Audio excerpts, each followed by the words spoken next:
Hola, buen día.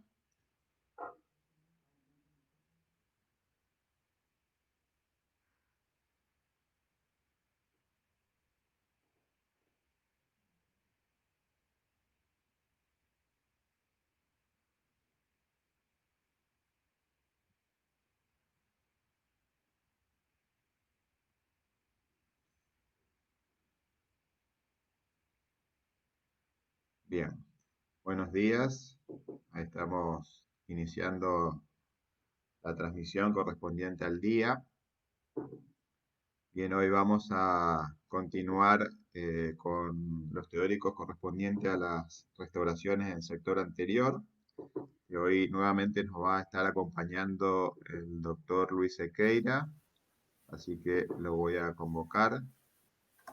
Buen día, doctor Sequeira, ¿cómo está? Hola, buenos días, ¿cómo están? Bien, bien, todo bien, acá estamos nuevamente, listos Bien, para el teórico.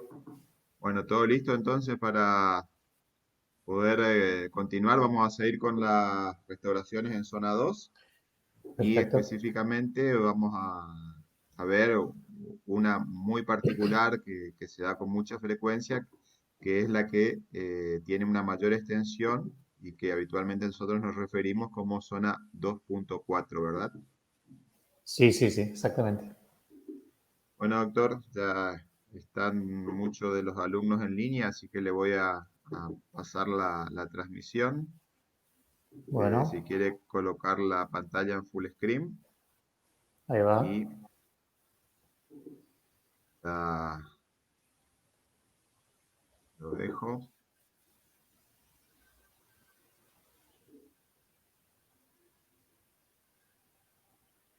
¿Está? ¿Sale Está, bien? está perfecto. Y bueno, Bueno, volvemos a hablar más tarde. Todo buenísimo, suyo, hablamos. doctor. Bien. Bueno, buenos días.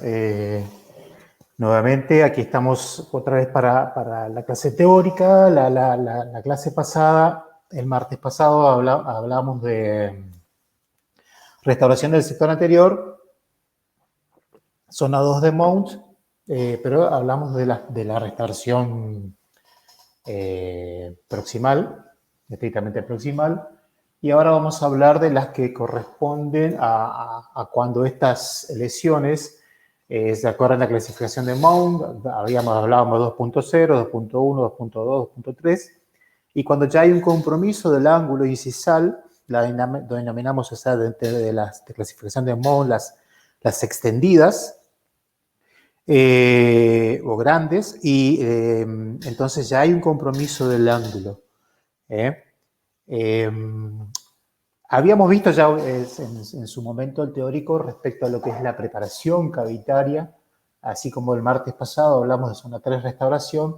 Le hago un repaso muy rapidito de la parte de preparación, unos minutos, para así entrar de lleno ya a la parte de la técnica restaurativa. Siempre es conveniente refrescar un poquitito hasta dónde habíamos llegado, que era la preparación en sí, y luego sí todo el resto, lo que sigue la técnica de restauración. Eh, bueno, el concepto ya te tenían claro, zona 2 de Mohs, que antes se denominaba zona clase 4 de Black. Acuérdense de la etiología, que era multifactorial. Había, por un lado, teníamos la caries en sí, caries extendidas, proximales, que comprometen el ángulo. Restauraciones deficientes que luego generan caries, a su vez, y eso genera también un compromiso de la zona. Y también muy común de ver, ¿se acuerdan que habíamos hablado de las fracturas por traumatismo de los ángulos, donde el cual no hay una preparación, no hacíamos una preparación cavitaria porque no hay ningún tejido que eliminar, tejido cariado, sino que simplemente regularizar esa superficie del esmalte y luego hacer la técnica restaurativa. O sea que tendríamos etiología con el C3 básicamente, caries netamente, fracturas o traumatismos, y mixta, en el cual hay una combinación puede haber una combinación entre caries y fracturas. O sea, la misma caries genera debilitamiento de la zona y puede ocurrir un proceso de traumático. Habíamos hablado de los tamaños, pequeñas, medianas, grandes y totales. ¿Recuerden esto? Que tiene el PowerPoint. Los tejidos que podría comprometer, esmalte dentina a su vez, o inclusive extendidas hacia la zona cervical, que comprometiendo esmalte, dentina y en algunos casos cemento. El protocolo es el mismo que venimos utilizando y que lo vamos a utilizar todas las veces: las maniobras previas, la preparación dentaria y la restauración. Las maniobras previas, recuerden que ahí hacíamos todo el proceso de profilaxis, el diagnóstico, ya sea visual, radiográfico, por transiluminación, la selección de los instrumentos, dentro de lo que es la planificación, toma del color, registro de oclusión, que sí en este caso ya pasa a ser un paso muy importante, anestesia, que acá no figura, pero anestesia, y aislamiento del campo operatorio. Hablamos de las maniobras previas, de la profilaxis de toda la zona, las maniobras para el diagnóstico, que era fundamental el examen visual, algunos diagnósticos radiográficos para determinar la profundidad de la lesión y su compromiso con el órgano pulpar y la extensión de la lesión, y la transiluminación, que en el sector anterior es muy útil para el proceso de diagnóstico. En las maniobras previas, recuerdan, hablábamos de los instrumentos que utilizábamos, dividíamos en 3 grandes grupos: en los instrumentos para la preparación cavitaria, los instrumentos para el aislamiento del campo operatorio, el aislamiento absoluto del campo operatorio, y los instrumentos para lo que es la técnica de restauración arriba y el pulido de las restauraciones. Las maniobras previas, los materiales, que teníamos en cuenta, que eran por un lado el grupo de los sistemas adhesivos, que son muchos, ¿no? Habíamos hablado que utilizábamos uno en particular, el de 5ª generación. Los materiales que seleccionamos: resinas compuestas, nanohíbridas, nanoparticuladas, microhíbridas también, con sus distintos grados de opacidad, esmalte, dentina y translúcidos. Y en algunos casos podría llegar a ser necesario en cavidades extremadamente profundas, donde puede haber un compromiso muy cercano al órgano pulpar, por ahí algún pequeño relleno de un ionómero de vitrio, preferentemente modificado con resina. Después, la toma del color, que recuerden es un paso sumamente importante: el registro del color de la dentina en la zona cervical, en la zona del tercio medio e incisal con esmaltes, con estas tablitas que vienen en los laboratorios que nos proveen, y después, o si no, con el procedimiento de lo que denominamos mapeo cromático, con los materiales que colocábamos y polimerizamos en las distintas superficies para determinar de esta manera, comparar y determinar el color de la dentina, el esmalte y los translúcidos que voy a necesitar. Esto voy registrando. Control de la oclusión, donde sí es un paso de extrema importancia aquí, porque va a haber un compromiso de la zona funcional de la pieza dentaria. Si tenemos una lesión que afecta el ángulo de cualquiera de las piezas del sector anterior, de canino a canino, y donde hay un compromiso ya de la zona palatina, el registro de la oclusión en habitual y en lateralidad y protrusión, determinar los topes de oclusión en la cara palatina, y de esa manera poder establecer los límites de mi preparación en esa zona funcional, y de manera justamente cuando reproduzca yo la anatomía, reproduzca la anatomía palatina, el reborde marginal de la cara palatina, determinar los contactos y los límites de mi preparación. El aislamiento del campo operatorio, siempre con aislamiento absoluto, puede ser técnica de Ryan, de canino a canino, o técnica de Ryan modificada, en el cual ya hago un compromiso, por ahí necesito hacer un campo más amplio, o hay muchas veces que los caninos son dientes por ahí que son difíciles de mantenerlos en posición, inclusive con una ligadura, son muy cónicos, entonces muchas veces ampliamos un poquito el campo operatorio y nos extendemos 1 o 2 piezas más de premolar a premolar, en el cual sí necesitamos obviamente los clamps que hemos seleccionado previamente para obtener un campo operatorio aislado y de mucha accesibilidad y mucha visibilidad. Entonces eso nos facilita mucho la operatoria en sí. La preparación dentaria, recuerden que, como les dije hace un rato, lo que es en fracturas, donde no hay lesiones infecciosas, hacíamos un pequeño decorticado de la superficie, una regularización y un pequeño bisel en la superficie. Y si no, si en el caso de haber lesiones, o sea, la lesión que se origine por un proceso infeccioso, ya sea por caries, acá hacíamos una simulación, recuerdan, que esto ya van a ver ahora en el video que le vamos a pasar. Hoy vamos a pasar el video de la parte práctica de lo que es preparaciones de como la que vimos la clase pasada, la zona 3 proximal, acá en proximal de la pieza dentaria. Pero también en el Classroom después les vamos a pasar el video que ya está elaborado también de este procedimiento que estoy por hablar ahora. Recuerden que protegíamos el diente vecino, realizamos una apertura, supongamos que hay una lesión, perforamos con una piedra periforme muy pequeña, perforamos acá, manteniendo, por supuesto, se supone que acá hay todo es caries, y estamos perforando a nivel de un tejido cariado, entonces lo único que generamos es una apertura hacia la zona para tener acceso a la lesión. La mayoría de las veces se van a presentar, como vieron en las imágenes anteriores, se van a presentar con ya una brecha generada por la misma lesión, entonces realizábamos un acceso directo con instrumental cortante de mano. Pero si hay que hacer una pequeña perforación para acceder a la lesión, utilizamos una piedra periforme muy pequeña a alta velocidad, protegiendo al diente vecino con una matriz metálica, perforamos y accedemos a la lesión. Recuerden que una vez que accedíamos a la lesión, siempre nos vamos a encontrar con un tejido infectado blando, tejido más bien dentina reblandecida que eliminamos manualmente con el excavador, siguiendo la técnica y el procedimiento, con el excavador aquí, fíjense la forma que tiene, hacíamos de las paredes hacia el centro y eliminamos el proceso carioso.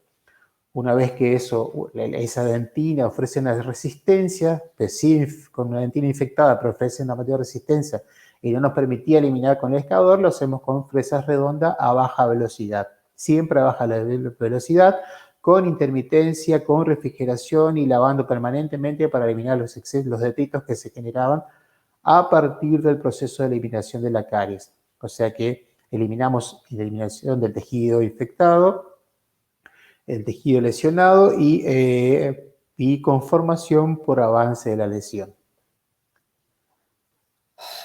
De ser necesario, utilizamos el detector de caries con la salvedad de tener mucho cuidado si utilizo ese procedimiento, siempre fundamentalmente en el sector anterior, de cuando yo lo utilizo, aplicarlo durante 10 segundos, lavarlo durante el doble de tiempo y eliminar específicamente las zonas donde más queda marcado con el color, que puede ser verde, rojo o azul, y tener cuidado de eliminar totalmente la presencia de lo que dejó pigmentado el detector de caries, porque luego, si dejamos zonas con el detector, corremos el riesgo de cuando terminamos nuestra restauración, a trasluz veamos pequeños halos de colores que corresponden al color del detector, y eso sería, desde el punto de vista estético, muy desagradable. Entonces, nos obliga inclusive a realizar de nuevo el procedimiento. Por eso, en el sector anterior, es factible de utilizar, pero teniendo justamente esos cuidados, es decir, elimino totalmente el detector, el tejido pigmentado.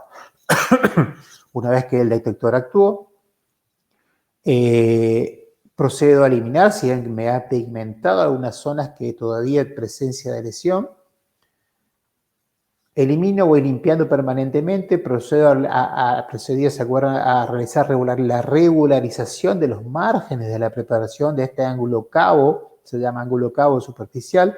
Regularizo ya sea con instrumental cortante de mano, con los recortadores de margen gingival, o lo puedo hacer también con instrumentos rotatorios de piedras de grano fino, y regularizo un poquitito de la superficie, esos pequeños, ¿se acuerdan? Yo les he explicado esas pequeñas expresiones de esmalte que quedan desprendidos, que luego puede haber inconveniente en el momento de la polimerización de que se desprendan de la superficie.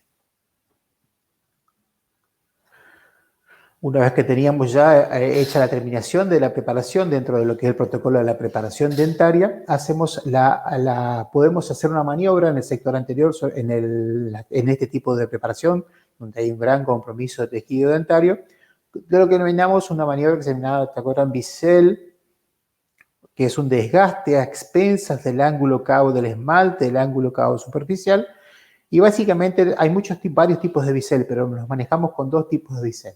Bisel plano y bisel cóncavo. Bisel plano lo hacemos con una piedra troncocónica en 45 grados, bisel que mide un ancho de 0,5 milímetros de la superficie del esmalte, 0,5 milímetros mide, o un bisel cóncavo que lo realizamos con una piedra de forma de pimpollo, en la superficie también del ángulo cabo superficial. son los dos tipos de bisel que podemos realizar. Después, los quiero abrumar mucho con esto, después vamos cuando trabajemos en el práctico, vamos a hablar un poquito más extendido cuando hacíamos un bisel plano y cuando hacíamos un bisel cóncavo, cuando elegimos uno u otro procedimiento. Procedemos, ahí tenemos nuestra preparación, recuerden nuestra preparación dentaria, terminada, con sus características, con su forma, que compromete al ángulo, que hay un compromiso de la cara palatina con sus paredes, recuerden, pared axial, pared vestibular, pared palatino, ángulo incisal y pared gingival. Bien. Un segundito. Una vez que entonces a partir de aquí, ya una vez que tenemos nuestra preparación terminada, inclusive con su bisel, procedemos a el tercer paso dentro del protocolo, que es el tema de hoy, que es el de la técnica, perdón. Le pido mil disculpas, tengo que entrar de nuevo, me equivoqué de presentación. Vamos, me esperan 2 segunditos, cambio de la presentación, me equivoqué.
¿Hola? Sí, doctor.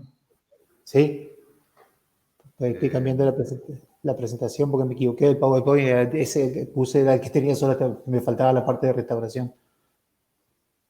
ok, esperamos. Sí, por favor.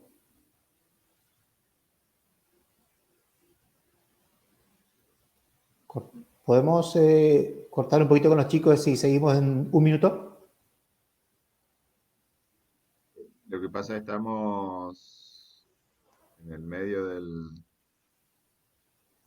la transmisión del Twitch. Sí, A ver, 2 segunditos.